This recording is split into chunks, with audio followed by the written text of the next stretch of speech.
Hello everyone, good morning. कैसे हैं आप लोग? उम्मीद है सब मजे में होंगे। उत्तराखंड जुडिशरी यूके पीसीएस जे एक पोर्शन आता है 50 नंबर का, जीके जीएस बोलते हैं इसको। नॉर्मल नाम क्या मिलता है? Present day. इसमें क्या क्या आएगा आपका?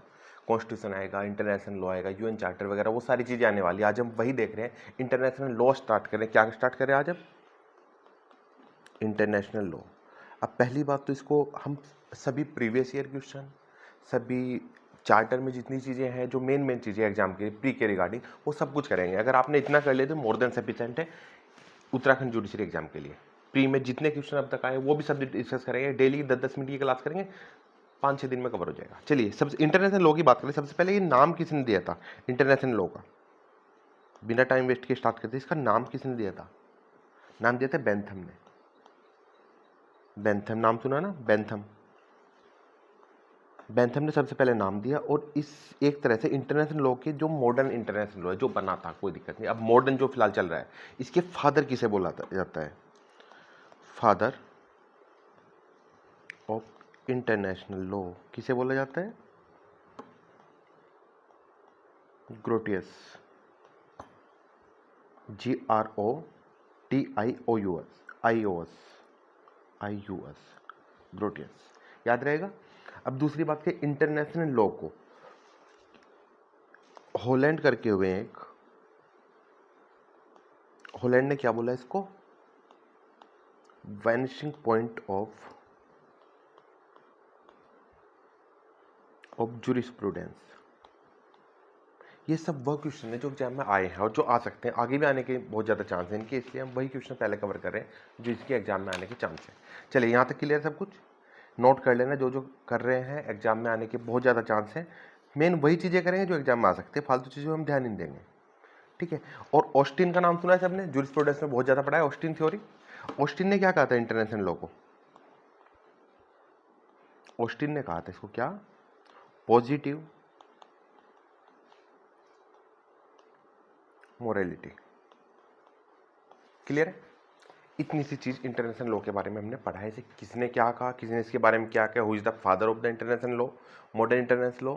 ठीक है। किसने सबसे पहले नाम दिया था? बेंथम ने दिया था। वंसिंग पॉइंट किसने बोला था? हॉलैंड ने बोला था। पॉजिटिव मोरालिटी किसने बोला था? ऑस्टिन ने बोला था। ठीक है। अब आगे बढ़ते हैं, यूएन चार्टर की बात करते हैं। शुरुआत से शुरू करेंगे, क्या हुआ था। सबसे पहले आपको पता है प्रथम विश्व युद्ध हुआ। सब देश अलग अलग थे, अपना अपना काम करते। जब प्रथम विश्व युद्ध हुआ उसके बाद देखा यार ये तो बहुत भी दिक्कत हो जाएगी, तो बहुत सारे लोग मर रहे हैं, क्या करें? कोई ना कोई कंट्रोल होना चाहिए ना इसके ऊपर। अब कंट्रोल करने के लिए हमने क्या एस्टेब्लिश किया था? एक लीग ऑफ नेशन। याद है? लीग ऑफ नेशन कब किया था? 10 जनवरी 1920 कि ठीक है भाई। उद्देश्य क्या था? मेन ऑब्जेक्ट क्या था? कि सेकंड वर्ल्ड वॉर नहीं होने देंगे। किसके लिए? To prevent world war second. लेकिन क्या हुआ? ये तो हो गया दोबारा। वर्ल्ड वॉर सेकंड तो हो चुका। कब हुआ था? 1935 से 45 तक चला रहा हूँ, 39 से लेकर के। अब सेकंड वर्ल्ड वॉर हो गया तो ये खत्म। मैंने सोचा अब क्या करें कि कोई ना कोई ऐसी ऑर्गेनाइजेशन होनी चाहिए जो पूरी वर्ल्ड के ऊपर कंट्रोल करे। कोई अनियंत्रित हो रहा है, अनकंट्रोल हो रहा है, कोई कंट्री किसी के ऊपर आक्रमण कर रहा है, कोई हमला हो रहा है, वर्ल्ड पीस ब्रीच हो रहा है, तो उसको कंट्रोल करने के हमने सोचा कुछ करते हैं। सबसे पहला जो हमने मीटिंग की, देखो मीटिंग तो बहुत सारी थी, हम सिर्फ उन्हीं मीटिंग्स की बात करें, उन्हीं कॉन्फ्रेंस की बात करें जिससे कुछ रिजल्ट निकल के आया था। सबसे पहले हम बात करने वाले हैं किसकी? एक डिक्लेरेशन हुआ था। कहाँ हुआ था? UN declaration 1942। एक 1942। इसमें क्या हुआ था? इसमें फाउंडिंग मेंबर आए थे। फाउंडिंग मेंबर जो परमानेंट मेंबर थे इसके कौन कौन थे? America, Britain, China, France, USSR, पांचों मेंबर आ गए। प्लस इसी टाइम पर क्या हुआ था? With in 1 year, with in 1 year 22 countries ने इसको क्या किया था? अडॉप्ट कर लिया था, साइन कर लिया। साइन बाय 22 कंट्री, मतलब पहले 5 आए, फिर 22 कंट्री और आ गई। कितने सारे हो गए? बहुत सारे हो गए ना, 27 हो गए। ठीक है। अब यहां से शुरुआत हुई है क्या? यूएन डिक्लेरेशन हुआ 1942 में 1 जनवरी को। 22 कंट्री ने साइन कर लिया, सब सहमत हो गई चीज से। फिर आगे बढ़े। इसके बाद क्या हुआ? नेक्स्ट डिक्लेरेशन हुए, देखो बहुत सारे थे, मॉस्को वगैरह सब कुछ हुए थे, इनकी बात नहीं करें हम, सिर्फ मेन की बात करें। कौन सा?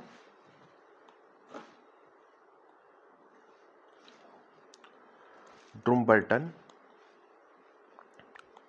OX conference, conference 1944। इसमें क्या हुआ था, जब ये कॉन्फ्रेंस हुई, जो वही मेंबर, जो 22 मेंबर वो थे प्लस 5 परमानेंट मेंबर, ये सब मेंबर है, इन्होंने डिक्लेयर किया कि एक काम करेंगे, इसके जो हम ये चार्टर बना रहे हैं, जो चार्टर बनाएंगे आने वाले टाइम में हम, जो ये संघ बना रहे हैं, उस संघ में क्या करते हैं हम, उसमें कुछ ऑर्गन बनाते हैं। कौन कौन से? ये ऑर्गन डिसाइड यहाँ पे हुए थे 1944 में। 45 में प्रॉपर हुआ था, यूएन चार्टर बना था, लेकिन कब ये चीज़ें कब कब डिसाइड हुई है, हम सीक्वेंस से कर रहे हैं, इसलिए ये चीज़ें आपको जल्दी समझ में आएगी। क्या?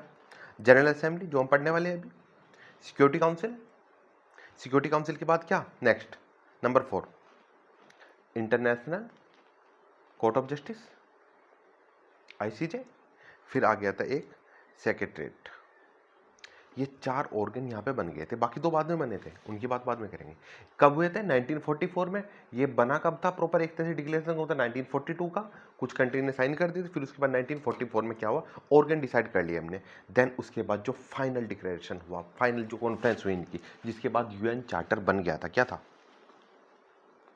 San Francisco. कब?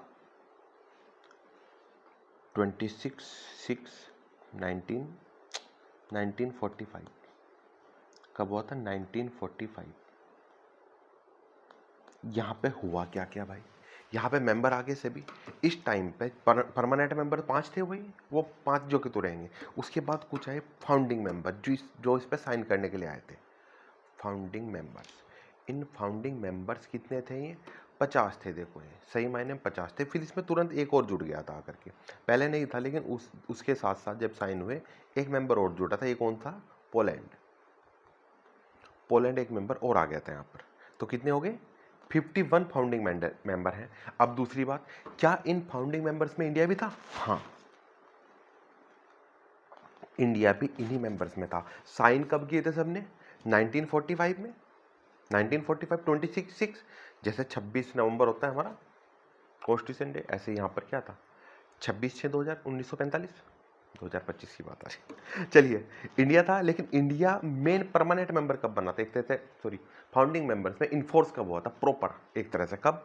30 अक्टूबर 1945। क्लियर है?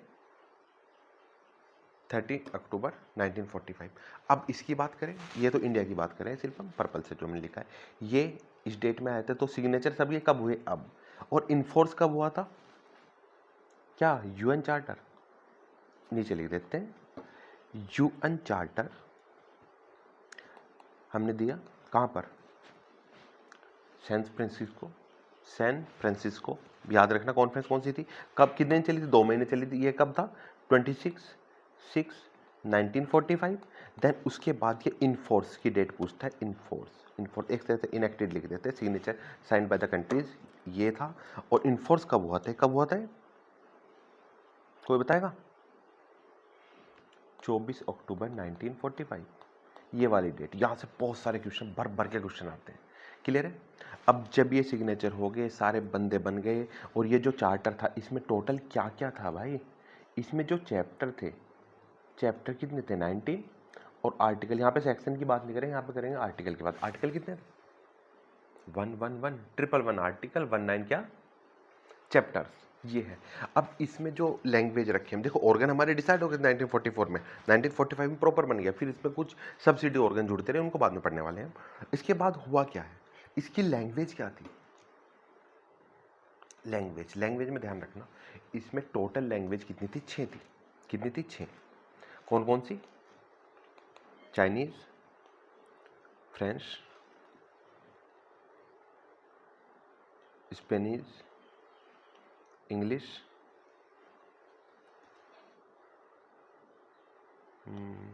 Russian, Arabic. भावनाओं को समझना, शब्दों को नहीं। 6 लैंग्वेज आ गई, लेकिन एग्जाम में पूछता है इसकी ऑफिशियल लैंग्वेज कौन सी है, तो 2 पे निशान लगाना आपको, इस पर, इंग्लिश और फ्रेंच पे। कौन सी? English and French. यही क्वेश्चन प्री का बनता है। चलिए अब बताइए यहाँ तक चीज़ें क्लियर है। बेसिक चीज़ें हमने आज पढ़ी है, कल इसके आर्टिकल वाइज पढ़ेंगे हम। सिक्योरिटी काउंसिल क्या होती है, जनरल असेंबली क्या काम करती है, किसकी रिकमेंडेशन में काम करता है, अपॉइंटमेंट कैसे होता है, नई कंट्री ज्वाइन करेगी तो कैसे करेगी, पुरानी कंट्री कोई वॉलेशन करे किसी फंडामेंटल राइट के जो इसमें दिए गए हैं तो उसको एक्सपोल कैसे करेंगे हम, उसको नया मेंबर जोड़ा कैसे जाएगा, भगाया कैसे जाएगा, वो सारी चीज़ें हम करने वाले हैं। चलिए इसी के साथ साथ हम आज की क्लास यहीं पर समाप्त करते हैं। इसमें क्या करना है आपको, डेली इतना ही करेंगे तो आपका यूएन चार्टर 5 दिन में खत्म हो जाएगा।